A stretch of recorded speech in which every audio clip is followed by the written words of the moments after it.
A paz do Senhor Jesus, meus irmãos. Chegamos na lição 4 da nossa escola bíblica dominical, que vai falar sobre o livro do profeta Amós. Amós foi usado por Deus para alertar o povo de Israel que é tempo de buscar ao Senhor de todo o coração. Esse é o título da lição, com base em Jeremias capítulo 29, versículo 13. Foi o próprio Deus quem disse: buscar-me-eis e me achareis, quando me buscardes de todo o vosso coração.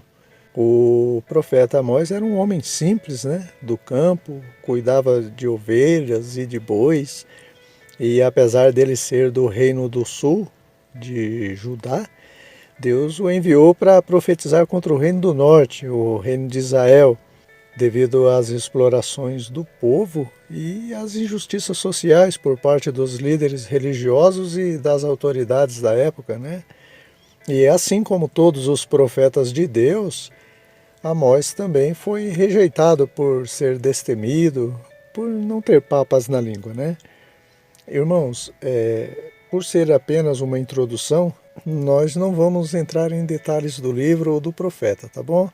Vamos ser o mais objetivo possível e destacar apenas alguns pontos mais relevantes. O primeiro está nos capítulos 1 e 2. Notem que Deus promete trazer juízo sobre 6 nações ímpias vizinhas de Israel, que eram Damasco, Gaza, Tiro, Edom, Amon e Moabe. Mas Deus traria juízo também sobre esses 2 reinos, Israel e Judá. E o que eu aprendo com isso, irmãos? Que Deus criou a todos a sua imagem segundo a sua semelhança, Crente ou não crente. Deus criou todos com moral, caráter, intelecto para decidir entre o bem e o mal, e vai requerer de todos também. O Senhor vai trazer juízo contra os ímpios e os crentes que não se arrependem dos seus pecados, Agora, por que é bom observar isso?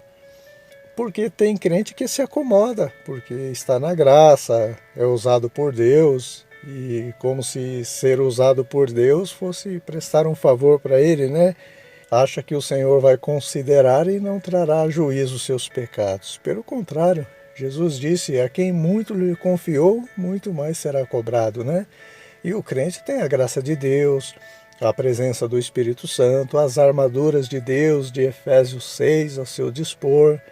Já alguns não crentes entendem que é melhor não conhecer a palavra de Deus do que conhecer e não obedecer. Já me falaram isso, irmãos. E realmente Pedro disse: melhor lhes fora não conhecer o caminho da justiça do que conhecer e se desviar do santo mandamento do Senhor. Só que nesses 2 primeiros capítulos de Amós e no capítulo 2 também do livro do profeta Abacuque, que vamos estudar na lição 9, você percebe que não é assim, Deus vai requerer, sim, tanto de um quanto do outro, se não se arrependerem dos seus pecados.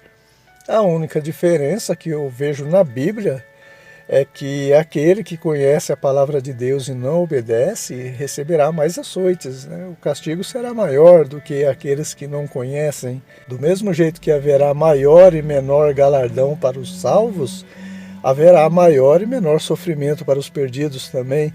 Mas isso não é motivo para os leigos baterem palmas, não, porque Jesus disse que haverá menos rigor para Sodoma e Gomorra no dia do juízo do que para aqueles que rejeitam um crente pregando a palavra de Deus. E a preliminar do menor juízo que Sodoma e Gomorra sofrerá foi arder na destruição com o fogo de Deus, ali na época de Abraão e Ló. Então, meus irmãos, o melhor mesmo é conhecer a palavra de Deus, obedecer e desfrutar das bênçãos eternas com Deus. Outro ponto muito importante do livro de Amós é que ele profetizava contra um povo que fazia tudo o que se faz hoje nas igrejas. Pasmem os irmãos, mas eles até aguardavam o dia do Senhor. Mas olha o que Deus disse para eles no capítulo 5, versículo 18. Ai daqueles que desejam o dia do Senhor. Para que vocês querem esse dia? Eles serão de trevas e não de luz. É tipo o crente que diz: Maranata, ora vem, Senhor Jesus. E quando Jesus vier, ficará para as trevas da grande tribulação, porque está com a vida toda torta. Então, antes de desejar a volta de Jesus, eu tenho que primeiro me consertar diante de Deus, né? O Senhor disse isso para o rei Ezequias, né? Põe em ordem a tua casa, porque certamente morrerás. O próprio Amós também disse, prepara-te, ó Israel, para te encontrares com o Senhor teu Deus. E não para por aí não, irmãos. Deus ainda disse nos versículos 21 e 23 desse capítulo 5, eu aborreço, eu desprezo as vossas festas e as vossas assembleias, elas não me dão nenhum prazer, não atentarei para as suas ofertas, e afasta de mim o estrépito. Estrépito é barulho, né? Afasta de mim o barulho dos teus cânticos, eu não ouvirei as melodias dos vossos instrumentos. Exatamente o que acontece hoje, meus irmãos. Festividades, congressos, instrumentos musicais no último volume, mas Deus não recebia nada daquilo por causa da balança enganosa do lado de fora do templo, né? Pessoas que dentro da igreja era uma coisa e fora era outra. E o que é essa balança enganosa? É diminuir o peso e aumentar o lucro, né? Aumentando o preço. Os religiosos comerciantes faziam isso, está aí no capítulo 8, versículo 5. E também é o mesmo que acontece hoje nos mercados. Um produto que era 400 gramas, agora é 300, depois baixa para 250 e eles ainda aumentam o preço, né? Só que no tempo de Amós eram pessoas que deviam dar o exemplo que faziam esse tipo de coisa, né? Mas eles usavam a religião apenas como cabresto, né? Para conseguirem seus intentos. Irmãos, Deus deixou bem claro no Salmo 101, versículo 7, o que usa de engano não permanecerá na minha casa. E em Provérbios, capítulo 11, versículo 1, Salomão diz que balança enganosa é abominação para o Senhor. Então Deus vai requerer. Irmãos, quando você vê um líder religioso enriquecendo muito, nem sempre tem a bênção de Deus ali, tá bom? Na época que o rei de Israel era o Acabe, ele tinha um campo com plantação de uvas, né? Uma vinha. Quem via dizia, olha que rei próspero, né? Agora pergunta como que ele conseguiu a vinha. Matando o dono da vinha que não queria vender, simples assim. Deus até chamou ele de ímpio, porque ímpio não são só os que estão fora do templo. Ímpio é todo aquele que pratica impiedade, dentro ou fora da igreja, né? Senhor, em teu nome, né? Apartai-vos de mim, vós que praticais a iniquidade. Interessante que esses religiosos usavam a mesma estratégia daquele poeta, o Maquiavel, né? Comentamos sobre ele em um dos vídeos passados, que não importa os meios, o importante é lucrar no final.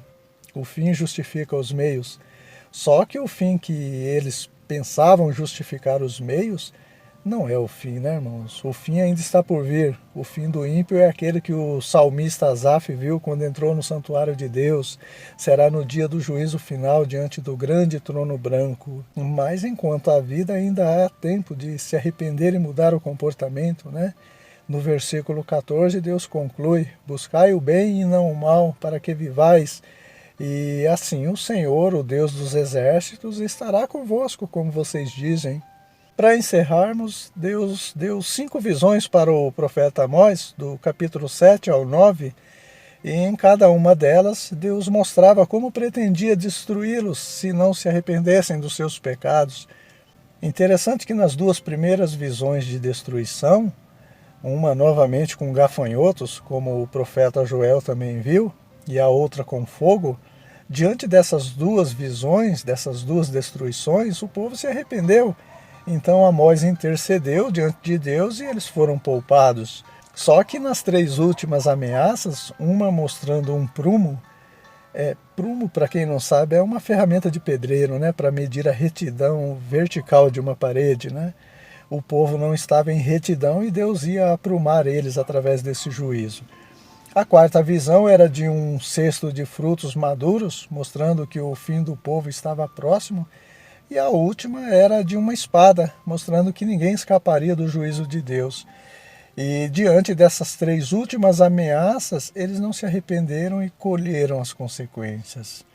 Irmãos, do que adiantou eles se arrependerem apenas nas 2 primeiras ameaças, né?